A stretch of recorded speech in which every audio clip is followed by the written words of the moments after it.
আসসালামু আলাইকুম। দেখেন কি সুন্দর সজনা গাছ, ছোট্ট হয়ে এগুলো কি ফুল ধরে রয়েছে।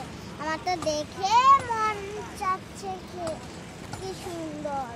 এই যে দেখেন বিভিন্ন রকমের কি সুন্দর ফুল, কলিও আছে।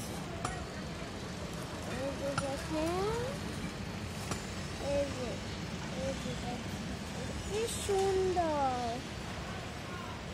আপনারা কি এরকম ফুল কোনোদিন দেখেছেন? দেখলে বলবেন। এই যে দেখেন কি সুন্দর সুন্দর। দেখলেন? আজকে পর্যন্ত আপনাদের ভিডিওটা এ পর্যন্ত। বন্ধুরা, আপনারা লাইক সাবস্ক্রাইব করে